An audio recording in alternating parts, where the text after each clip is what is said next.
Today's shiur begins 17 lines from the top of Daf Nun Vov. You'll notice a house shape, and on the side of the Gemara we have a nosei, mivneh, nosei, topic heading, mivneh, structural note.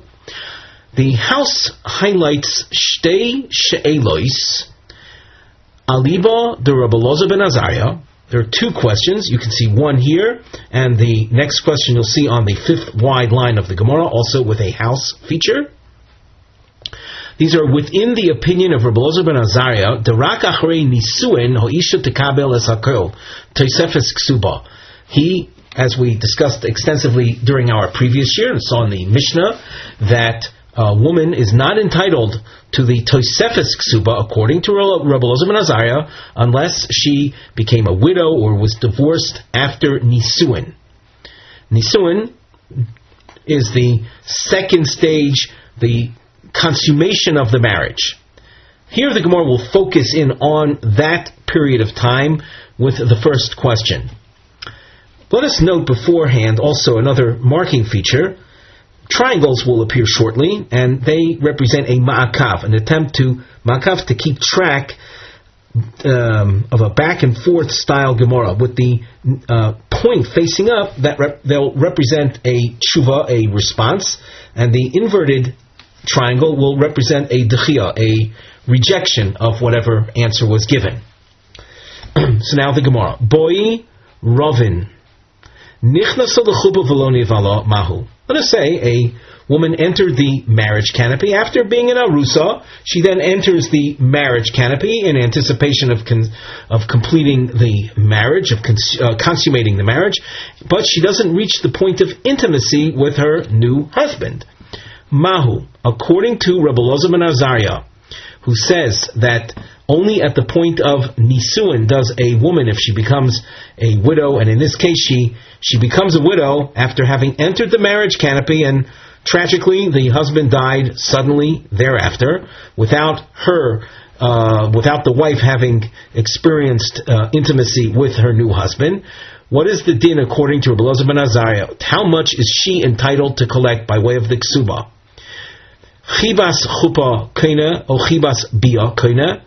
Do we say that it's the bonding, literally chibas, the love, the attraction, the bonding formed by the chuppah, the marriage canopy experience that entitles her to the entire ksuba, including the tosefes, or do we say that it's the chibas bia, it's actually the act of intimacy that is responsible, that enables her to collect the tosefes as well?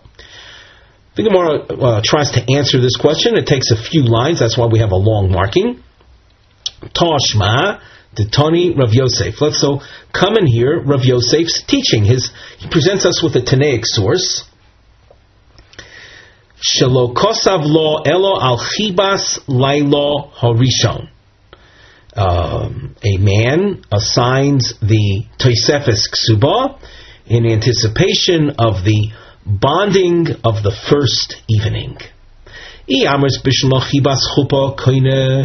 you say that it's the bonding of the marriage canopy that is kona, that creates the eligibility, the right for the woman to collect the tosefes as well, Hainu d'Omar Laila Harishon, then there's significance in the expression the first night.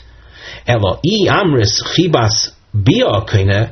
If you say it's the bonding of the first act of intimacy, bia balayla harishon isa mikan ve'elech leso, is the idea of the first intimacy specifically on their first night. Could it not be that they'll experience their first intimacy on a subsequent night? So you see in this source, this emphasis is placed on the first night. That would indicate that's the time of the chuppah, of the marriage canopy.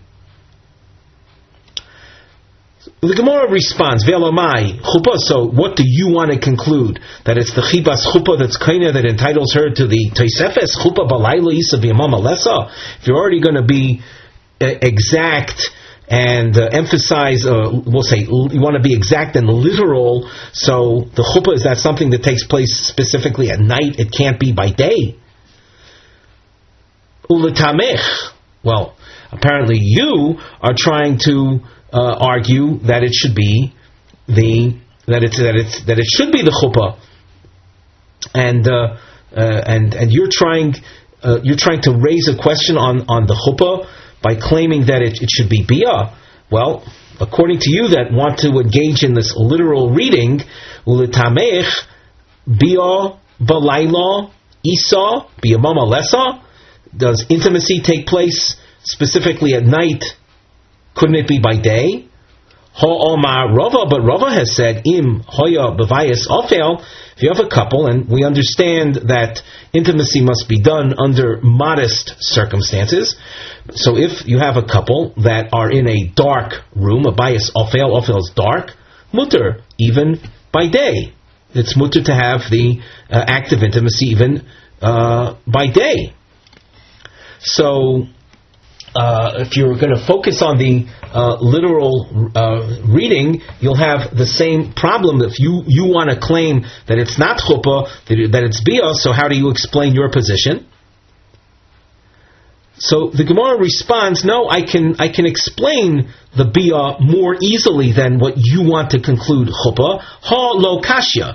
The issue of bia and the association with nighttime is much more easy to understand.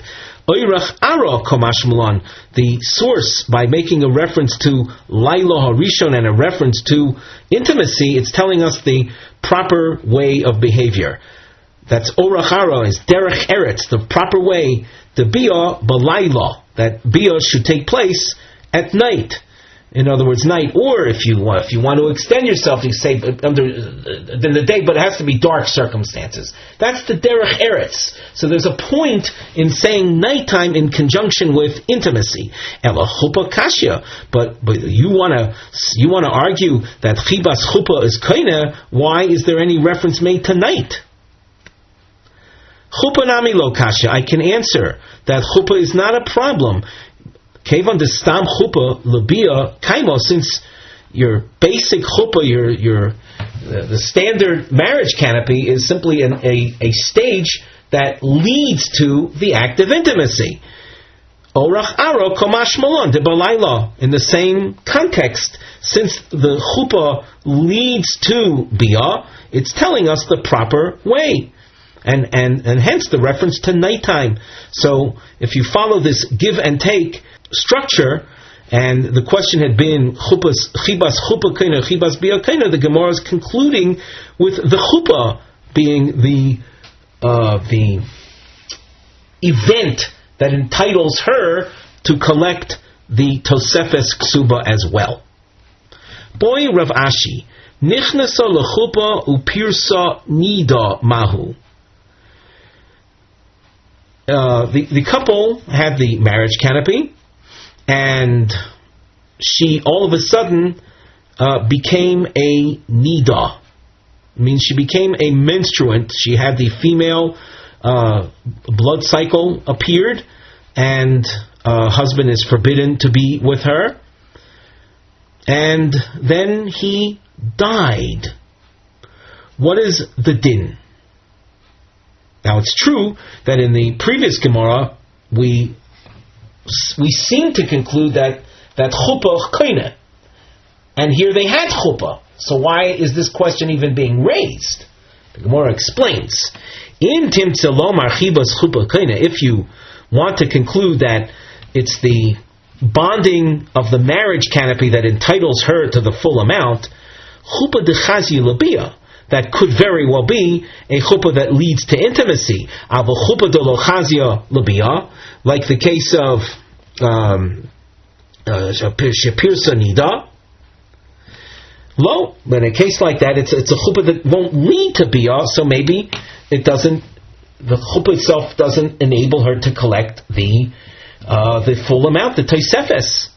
Or maybe no distinction is made, that even if it's not chazia labia, the fact that objectively speaking she entered the marriage canopy, that's enough. Teku. So this remains unresolved.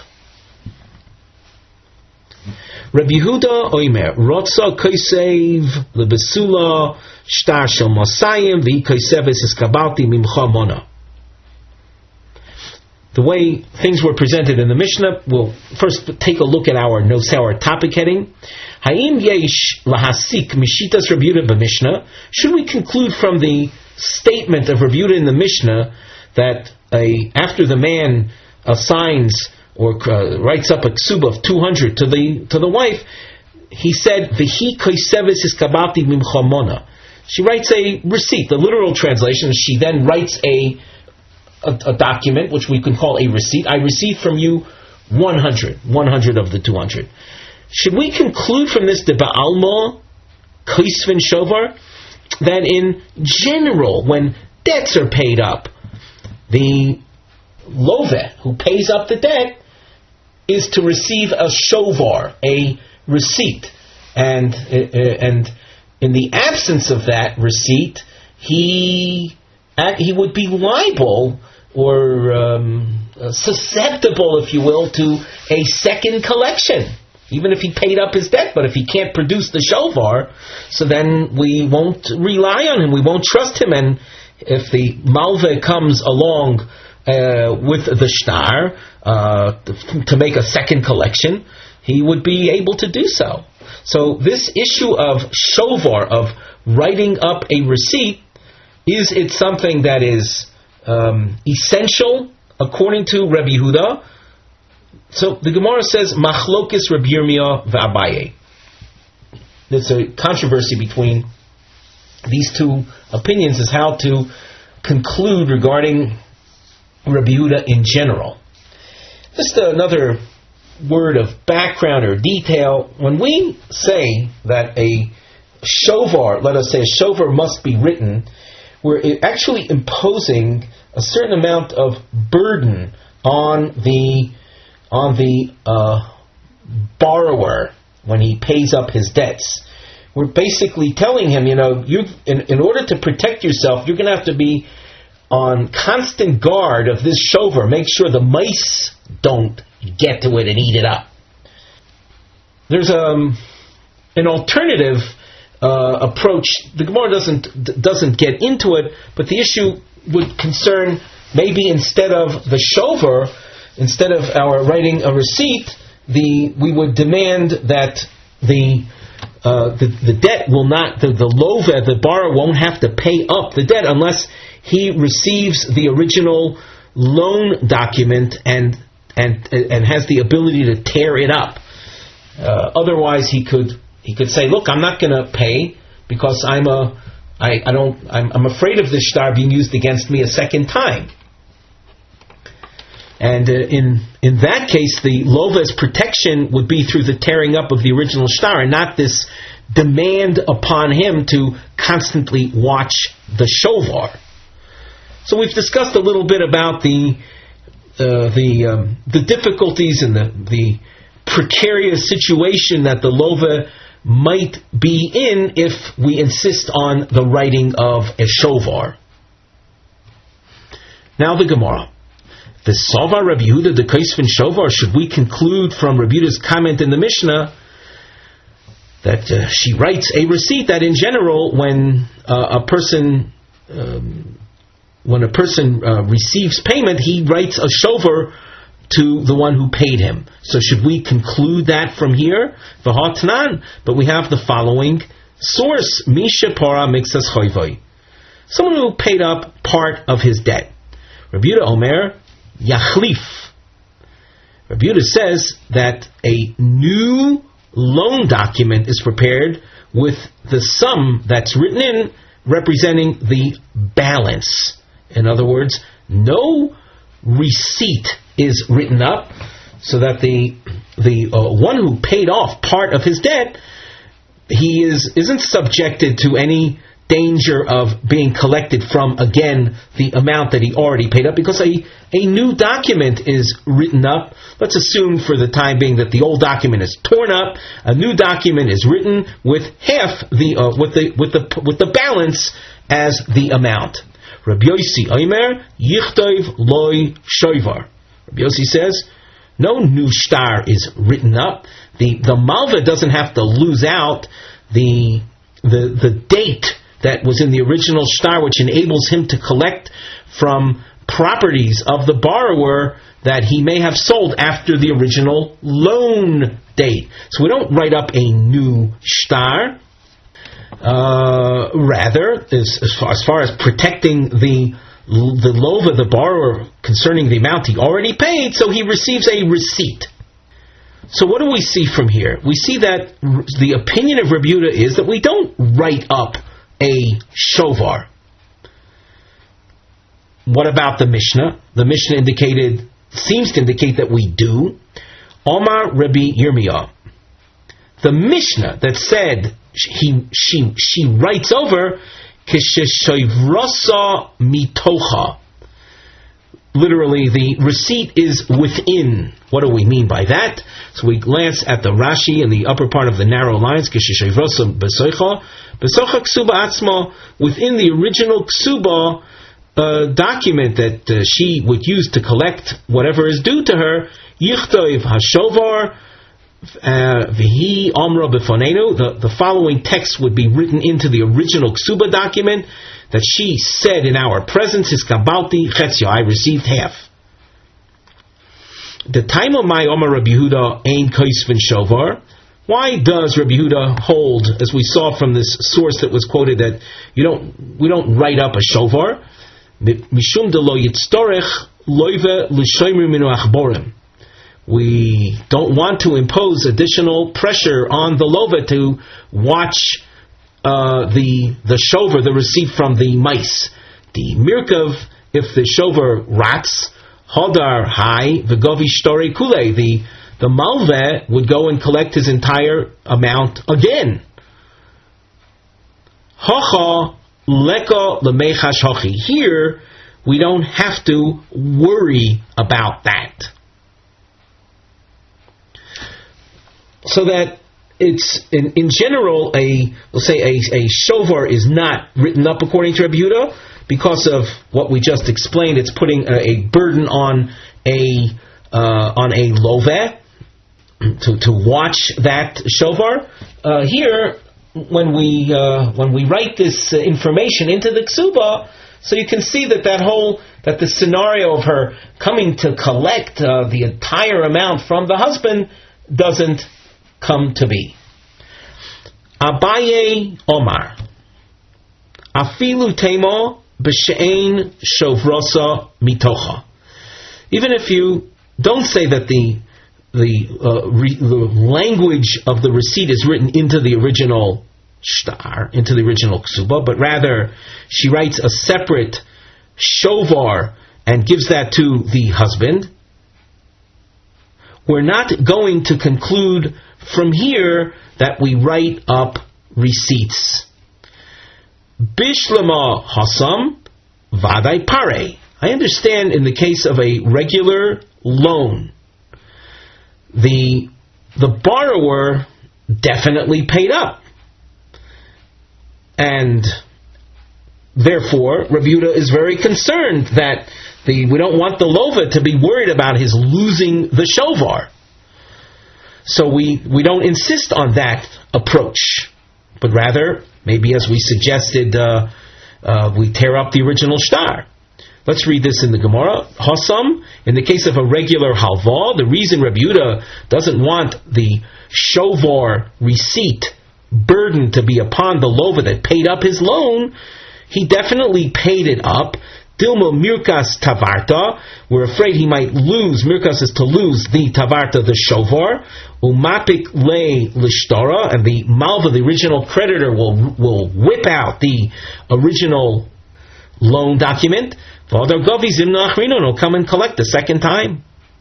So, in order to prevent that from happening, as we suggested earlier, the lova doesn't have to pay up the loan unless he gets the original shtar and tears it up, and not simply receiving a receipt and having to watch it. In the case of the ksuba, who would we be trying to protect, so to speak? The husband.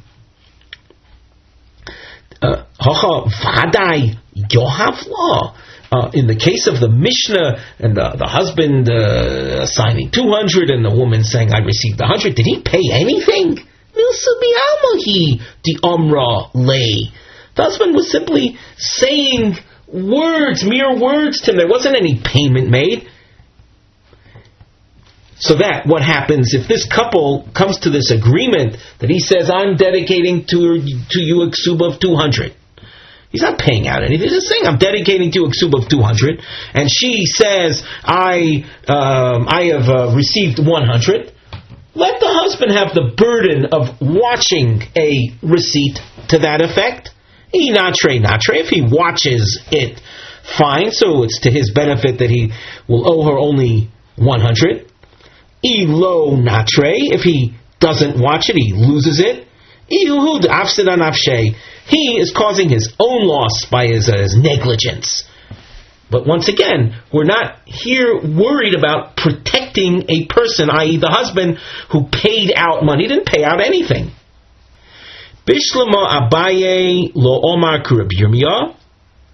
Abaye, who says that as far as interpreting the Mishnah, she writes an actual shovar, but that doesn't shed light on Rabbi Yehuda in general. I understand that he took this approach and not that of Rabbi Yirmiyah. Lo kotoni shovrasa mitoicha. The Mishnah doesn't indicate the writing of the shovar in the original ksuba document. Elo Rabbi Yirmiyah my taimo lo omar ke Abaye. Rabbi Yirmiyah, who indicates she doesn't write a separate shovar. Why not? Why doesn't he say like Abaye that she writes a separate shovar and gives that to the husband? Answer: Gzeiro shovar dehacha otu shovar de alma. We're afraid that if we adopt that procedure over here, we'll come to the conclusion that in general we would write up receipts. And as we said before, that would be placing an undue burden on the lova who already actually paid up his loan. The Gemara continues with another question. On the side of the Gemara, under the Nosei, we read as follows: Lama le Rabbi Yehuda dafka b'ksiva efsher lahafchis haksuba v'lo b'tnai al peh. Why, according to Rabbi Yehuda, does it appear that only through the writing out of on the part of the woman is that the way we reduce the ksuba, not through some type of oral agreement? So now the Gemara, and as we say, the question lasts a number of lines. Taimo de kosva le, the reason that the husband won't end up having to pay the full amount is because she wrote over to him this receipt. Aval al perlo, but if it was an oral agreement, it wouldn't be effective. Amai, why should the oral agreement not be effective? Why is the writing so essential? Davar sheba mamonhu, we're dealing with a matter of monetary concern, money matters. V'shamina later Rabbi Yehuda diomar davar sheba mamon tano kayam. We have heard Rabbi Yehuda to say that when it comes to money matters, conditions of this sort would be lasting, would be binding. Desanya ha'omer liisha areat mukadeshes li almanas shein lo chalai sher ksus v'oino. Man approaches a woman in marriage, gives her money, and says, I'm hereby marrying you on condition that you have no claims upon me of sher ksus v'oino. Roughly translated, share food claims, ksus, clothing claims, ona, conjugal relations. Hare zu mikudeshes utno botel divrei Rebbe Meir. The marriage takes hold, but his tanai is totally rejected, is of no value according to Rebbe Meir. Rebbe Meir is of the opinion that he is a masne al mashikos of batorah. He's trying to make a condition against that which the Torah expects of him. Rabbi Yehuda Omer, and here we dashed underline because we want to focus on his opinion. B'dover shebemamoin tano kaiman. When it comes to monetary related matters, and in this threefold husband obligation, two of them are monetary related, namely the share of the food obligation to support his wife and the ksus and the clothing obligation. So with regard to that, this marriage will take hold, and the husband won't have to provide those things. So here you see that in a dover shebemamon, a monetary related condition, the oral agreement is binding. Why then, when it comes to the ksuba and the reduction of original amount with this agreement between the couple, why is the writing so necessary? Notice we have a new geometric form. We have a ma'akav, an attempt to keep track of a give and take style Gemara that continues down the upper part of Omid Beis as well. So it says on the side under the Mivneh heading, the trapezoid or volcano shape appears, a ma'akav, an attempt to keep track. With the narrow part facing up, they represent shuvos responses, and the inverted represents kushos questions. So the question has been raised. The Gemara answers, Kosovar Rabbi Yehuda Ksuba D'Rabbanan. Our Mishnah concerned the Ksuba, and that is something that is rabbinic in origin, according to this approach. The Chachamim osu chizuk l'divrem yoyser mishel Torah. The Chachamim, when it comes to their matters, rabbinic matters, they enact stringencies more than we would expect on Torah matters. And therefore, in the case of the Ksuba, which is Rabbanan, only if she writes out that it's as if I received the ballot, that I received half, then it would be acceptable. Otherwise, you're playing around with the ksuba, and it's a rabbinic thing, and the rabbis are very serious about that. Therefore, in order to consider it as if he paid up half, she'd have to write it out. Question: Hare peiros dirabbanan v'lo avdu lehu rabbanan chizuk. The matter of peiros. Peiros is a reference to the produce, the profit, the fruit from nifsei malug. Nifsei malug, this is a point that Rashi made that point, is a reference to properties that the woman brings into a marriage that are not written into the ksuba. And as such, the peiros, nifsei malug, a husband is entitled to use, to benefit from those peiros. But the principle, the keren, remains the principle of the land ownership remains the wife's. So that's just by way of background. So we just mentioned peiros. The idea of a husband getting the peiros, this is a rabbinic enactment. V'lo avdu lehu rabbanan chizuk, and yet in the context of peiros, we don't find the rabbanan imposing extra stringency. Disnan, and here's the background. Rabbi Yehuda Omer, li'olam hu ochel peri peros. Now here we have to spell out a little more than what you see in the text. And Rashi gives you the background. If a husband had written to his wife a comment, the source speaks about a husband writing it out, but you'll see on the top of Omid Beis the term kosav that appears in the background information really means omar. It's something oral. So if a husband had declared to his wife that I have nothing to do with your properties and with the peiros, the result of that is that the peiros themselves the husband won't consume, but they're sold. A piece of land is bought that will remain the wife's. And the produce of that land, called that second generation land, the produce of that's called peri peiros. That the husband is entitled to benefit from.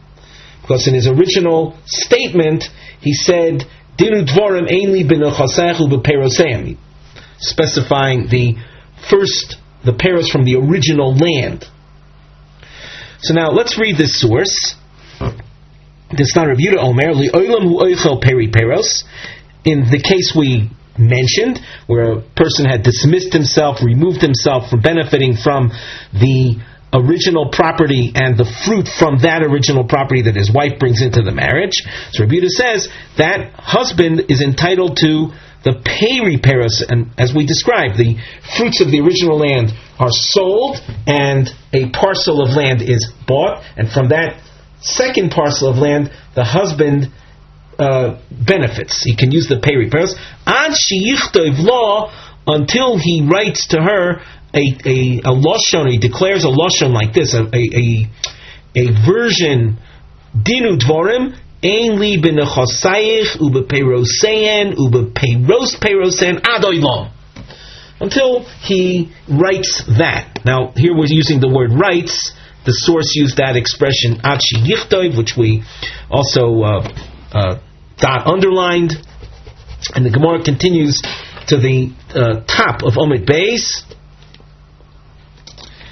The kaimo lon, and we hold my koisev, the expression of writing that appeared in this source. Omer has to do with something verbal or oral. So here you have an example of something that's rabbinic, the husband's entitlement to peros, and he can effectively dismiss himself from it even through an oral agreement. Well, so you see that even though it's rabbinic, lo asu chizuk l'divrayim, Omar Abaye. So you have here a response. Lakol yesh ksuba, v'lo lakol yesh peros. All marriages entail a ksuba, but all marriages don't entail peros.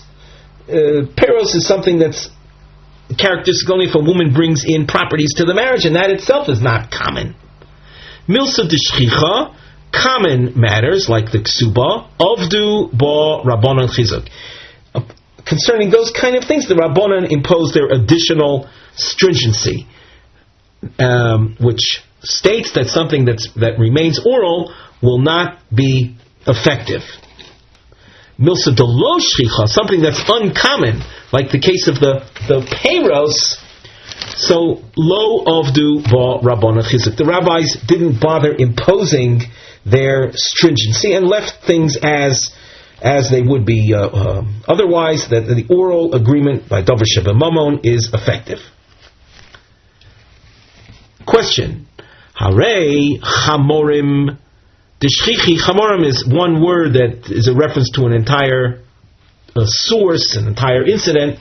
Chamorim are donkey drivers. These are people that transport their merchandise. In this case, we'll talk about grains, their produce from one place to another. The phenomenon of having merchandise and food matters transported from place to place is a common daily event. That's what the Gemara means when it says that chamorim are shchichi. V'lo avdu la rabbanon chizuk. And here you'll see that the rabbis did not impose any additional stringencies. Rashi on the top says, V'harei chamorim gabi demai de rabbananu. Demai is a reference to produce that is produce produced by Amorites and people that are ignorant, that are not diligent with all the details of tithing. The rabbis expect that one who receives demai type produce from Amoratzim, that they tithe on their own, making the assumption that the original owner did not tithe it. So demai is rabbinic. V'lo avdu behu rabbanon chizuk. The rabbis did not impose any stringencies l'meichash l'goymlin l'Rebbe Yehuda, to worry about people that are not telling the truth only as to enable his friend to benefit. In other words, in the common language, there's an expression: you scratch my back, I'll scratch your back. That encapsulates the idea of gomlin. I'll do you a favor if you do me a favor. So far, it's still abstract. Let's take a look at the source. But the emphasis is that which we dashed underline here in the Rashi, that the rabbis lo asu chizuk, they didn't impose stringencies to worry about falsehood on the grounds that when people speak they're only doing so as to do their friends a favor, but rather when they speak you can rely on what they're saying, even though you're dealing with Amaratzim and you're dealing with a realm that's rabbinic in nature. So the Gemara, once again, Harei Chamorim Dishchichi, the case of Chamorim, which is an everyday event, it's common, V'lo Avdu Lo Rabbanan Chizuk, and we're going within within the sheet of Rabbi Yehuda, because our whole discussion is within Rabbi Yehuda right now. Disnan, Achamorim Shenichnos Le'ir, V'omar Echad Mehem, two grain salesmen come in with sacks of grain on their donkeys. They come into town, and one of the salesmen speaks up and says, Shali chodesh v'shel chaveri yoshan. My grains are still fresh. They're not so desirable for grinding, for making flour, but my friend's stuff is yoshan. It's aged, it's good, it's dry. Shali einoi mesukan, v'shel chaveri mesukan. My stuff hasn't been tithed, but my friend's stuff, that's been tithed. Ein ne'emonim, the Tanna Kama says we don't trust them. We're worried about the guy's just trying to help his friend out in this town. In the next town, the other guy will try to help this guy out. Rabbi Yehuda Omer ne'emonim. Rabbi Yehuda, again, is our focus of attention. That's why it's all dashed, underlined. He says, we believe him. These grain salesmen are believed. And you see that there's no chizuk where the rabbis impose a stringency and say, no, let's not believe them because we're worried about this concept of gomlin. No, if the guy says, my stuff hasn't been tithed, my friend's stuff has been tithed, believe him. Omar Abaye. So Abaye answers. Because what we have to deal with is, under what circumstances does Rabbi Yehuda say that osu chizuk lu'divrehem, as would seem to be the case in the Mishnah, where dealing with the Kesubos and the partial payment, and in order for this the deal between this couple to be binding, she would have to write to him a document indicating that she received half.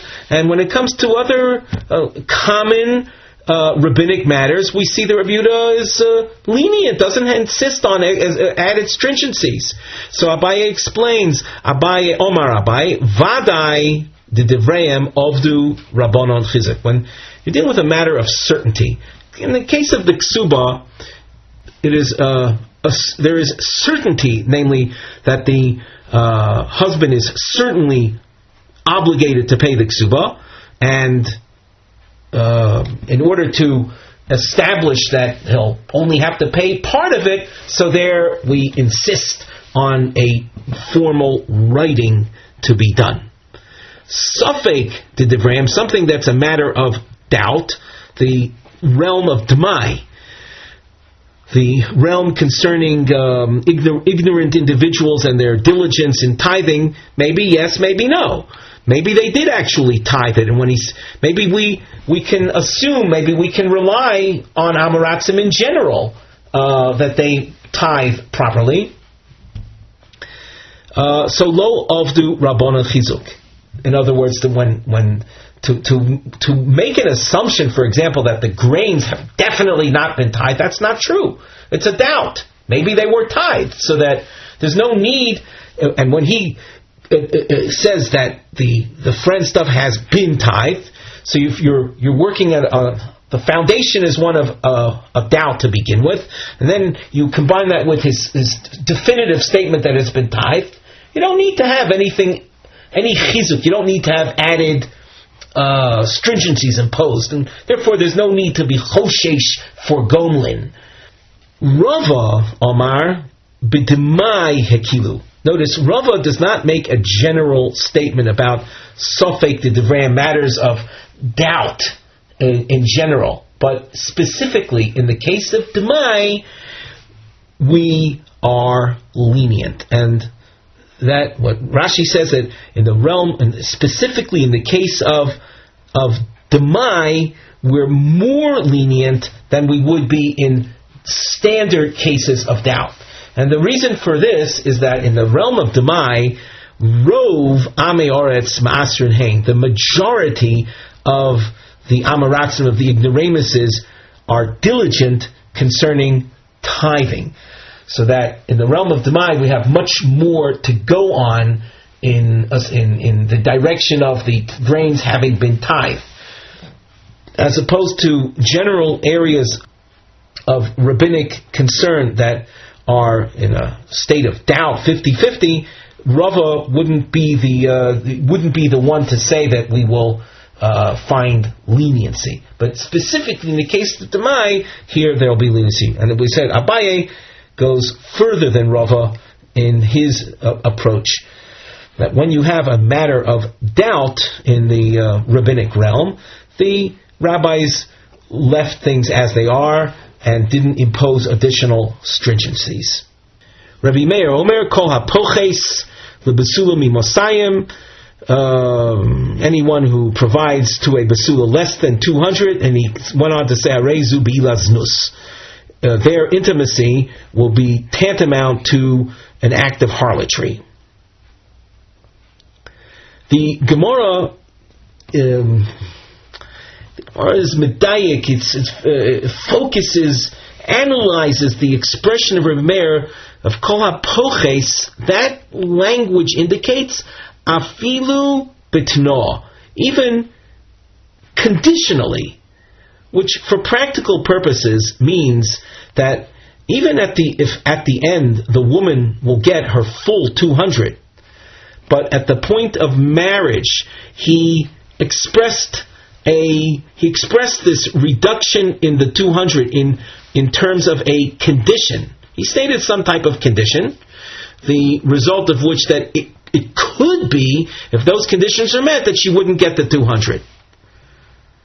Even if at the end those conditions are not met and she gets the full 200, Rabbi Meir is still objecting to, we'll say, any reference, even in conditional terms, to the woman, to his wife, not receiving the full 200.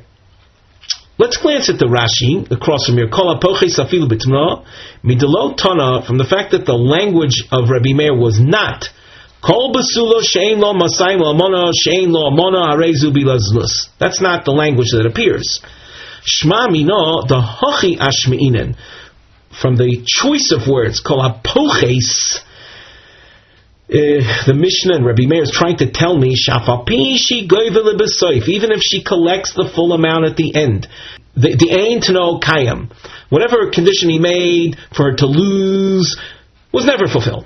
Afilu hachi kiva de meikor asni, since at the very beginning of their marriage he stated this condition, kori lo beilas znus. Rabbi Meir refers to their intimacy as an intimacy of emptiness, of harlotry. Mishum de mishas bia lo haven samcha daita aksuva, because at the point of that initial intimacy, she wasn't so sure, she wasn't confident that she would receive the ksuba. So now we go back to the Gemara. Almo kosovar tano botel ve'isla. From that which we've said, we see that Rabbi Meir holds, and the Rashi says, if we don't conclude this, then what chidush is there? Rashi says, Alma kosover tano botel de belav hochi lav rabusa he did not got kol hapoches. Without saying this, then there's no chidush in his choosing the expression kol hapoches. So we therefore are going to conclude that he holds that the t'nai that he makes, the condition that he states that would have led to her losing the full amount, or to her not receiving the full amount, that condition is void, is null. The kavon the Omar law les lech elamona. Here the Gemara is explaining what we have already said, since he indicated to her that you'll end up getting, if those conditions are met that he stated to her, you'll end up getting only 100. Lo samcha daita. She loses her security, her feeling of security of receiving the full amount.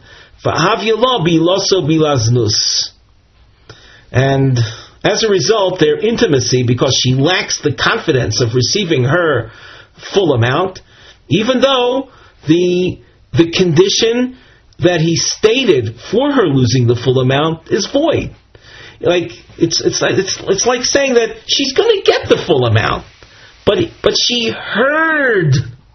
It's a matter of psychology over here. She heard the possibility of her not getting the full amount. As far as the woman is concerned, that's it. We're going to now view their intimacy as one of harlotry, not of a husband and wife coming together. The Gemara asks, question that takes a couple lines to develop. But we have heard Rabbi Meir to say, that one who makes conditions against Torah requirements, his Tanai, his condition is void. And we infer, ha b'darabanan, Tano kayam. But when it comes to rabbinic matters, the Tanai, the conditions that he states are binding. And we're working with an assumption right now that the Kesubos, concerning which he was making his condition, is a rabbinic institution. So, before we concluded from the language of Kol HaPoichei Safilu B'Tana, we seem to conclude, and that's what you see dashed underlined a few lines up, that the Tanai really is not, the Tanai is not really binding, it really is void. And the whole problem was her feeling of insecurity, but the actual Tanai is void. Why do you conclude that the actual Tanai is void when you see that Rabbi Meir holds that one who makes a Tanai concerning or against something that's rabbinic, the Tanai stands? The Gemara answers very simply, Kosova Rabbi Meir Kesubos Doraisa. Rabbi Meir adopts the opinion that the Kesubos, the financial guarantee that women receive, is something the Torah itself provides for. So, as we saw, that one who makes a Tanai against something that is written in the Torah, the Tanai is batel. Just to review then, that the chiddush that we see in Rabbi Meir's position is that we have a woman who's going to get her full Kesubos at the end of the day. Even if the husband made conditions that would result in her not getting this Kesubos, the conditions are void. Nevertheless, Rabbi Meir calls it a bila znus. He calls their intimacy an act of harlotry because of the woman's lack of psychological security. As we said, it's a matter of her having merely heard the possibility of her not receiving the full amount that causes her to lack the sense of security, and in her mind, the man that she would be cohabiting with isn't really her husband. And that's what Rabbi Meir terms a be'ilas znus. Now, as far as in terms of actual halacha is concerned, I wouldn't go that far, but to say that it's not a husband and wife, but nevertheless, it's a very derogatory description of such a couple, and hence Rabbi Meir is warning against a man making these kind of deals or conditions, even though the condition is void, not to state it to his wife. Tanya, Rabbi Meir Omer, Kol hapoches lebesula mimasayim lamona mimona harei zu bilaznus. Any man who dedicates less than 200 to his basula wife, or 100 to an almona that he's marrying, their intimacy is considered an intimacy of znus. Rabbi Yossi Omer Rashoi. Rabbi Yossi says he is allowed to diminish the amount, even if it's an oral statement. His condition is binding. Rabbi Yehuda Omer, Rotza Kaisev Lebasula Shtarsha Masayim V'Kaiseves Lo Iskabalti Mimcha Mona Ula Mona Mona V'Kaiseves Lo Iskabalti Mimcha Chamishim Zuz. As far as Rabbi Yehuda is concerned, he agrees with Rabbi Yossi in spirit that you can reduce the amount, but according to Rabbi Yehuda, it's necessary for it to be written out. The woman has to write out that the partial amount that you'll eventually be paying me, the other part, the balance, it's as if I received it already, but it has to be in writing. The Gemara asks a question. Notice this is a long question. The Sova Rabbi Yossi Rashoin, does Rabbi Yossi hold that he is allowed to do that? V'Ramini, we raise a stira, contradiction to this idea. It says, Ein oisin ksubas isha mitaltalin mitnei tikun ha'olam.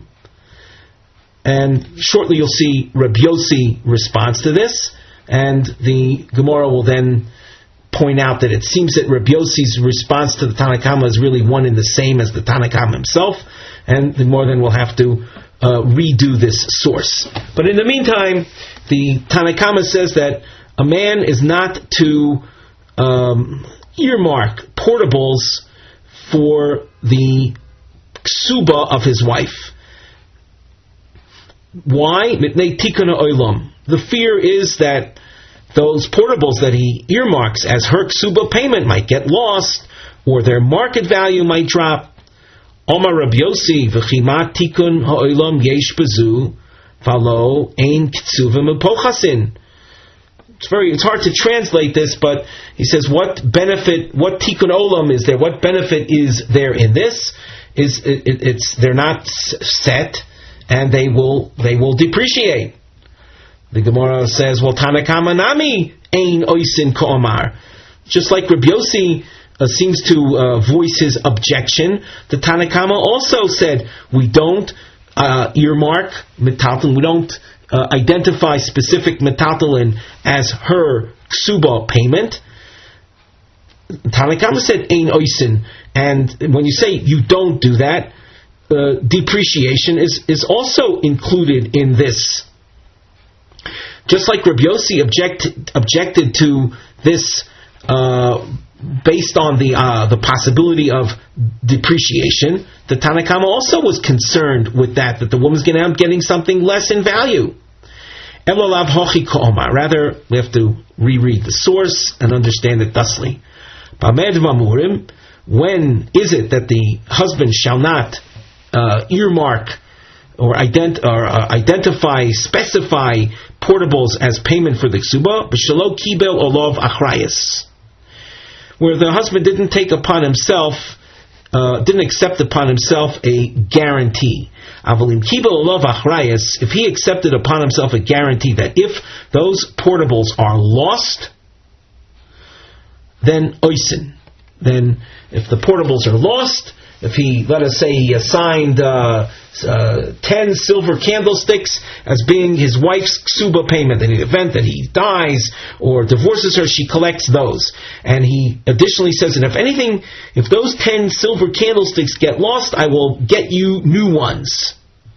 Then oisin means you can earmark metaltalin for a ksuba. And here the most important point we wrote in between the lines, the Tanakhama is not worried about drops in market value. The Yossi Rabbi Yossi Lameimar, Rabbi Yossi enters the picture and says, Ki kibel olav achrayas amay oisin. So what? He takes responsibility for them in the event they get lost.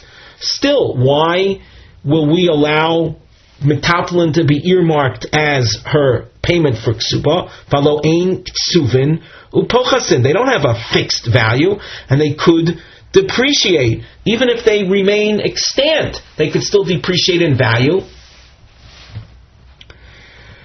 Pashta, now focusing on Rabbi Yossi, Uma Hossam, the Dilmo Pachsi, Chayish Rabbi Yossi.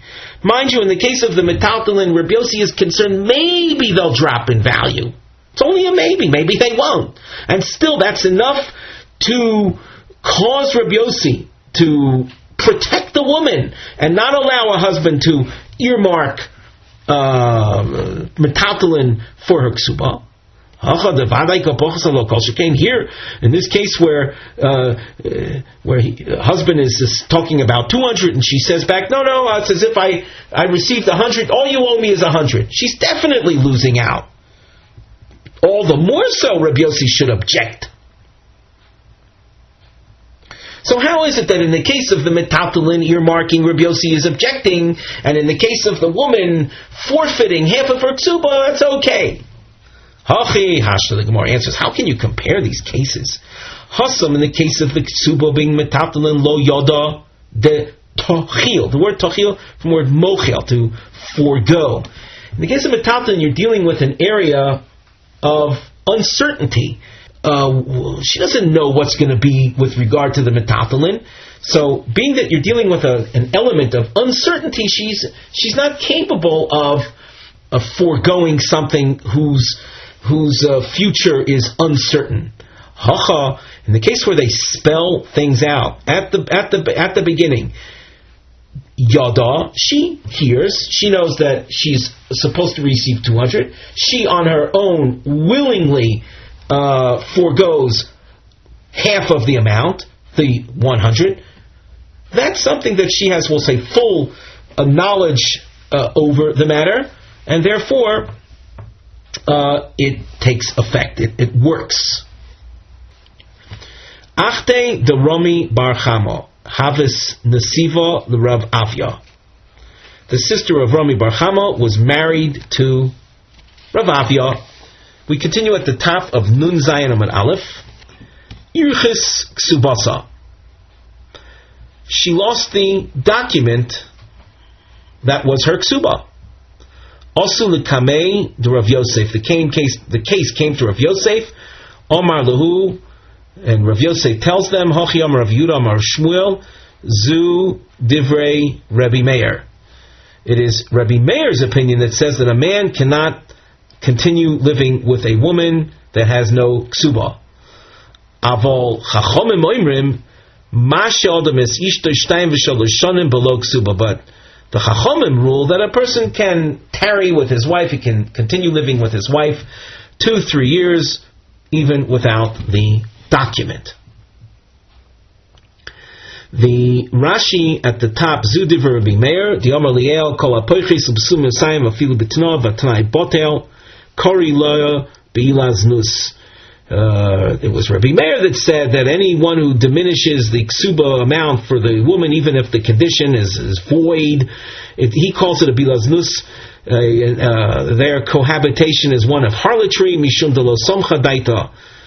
V'hochanami Rabbi Meir hu de asu lishos isha shav de shtar ksubasa. And because of this, we call this psychological factor about the woman not feeling a sense of security, just like over there, it was the result of that was it's considered bilaznus.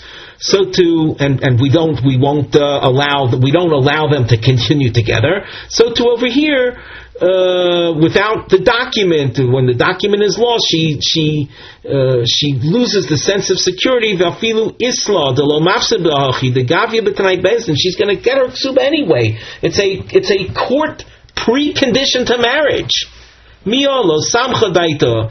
She lacks a feeling of security. Diomar, she says, ki tavana le, when I seek out payment of the ksuba. Omar, he'll say paratich, I paid you already. And she doesn't have the shtar, she'll feel that she's going to be up a creek. Hilkuch bilus nusi. Therefore, Rabbi Meir views it as a couple living together as harlotry.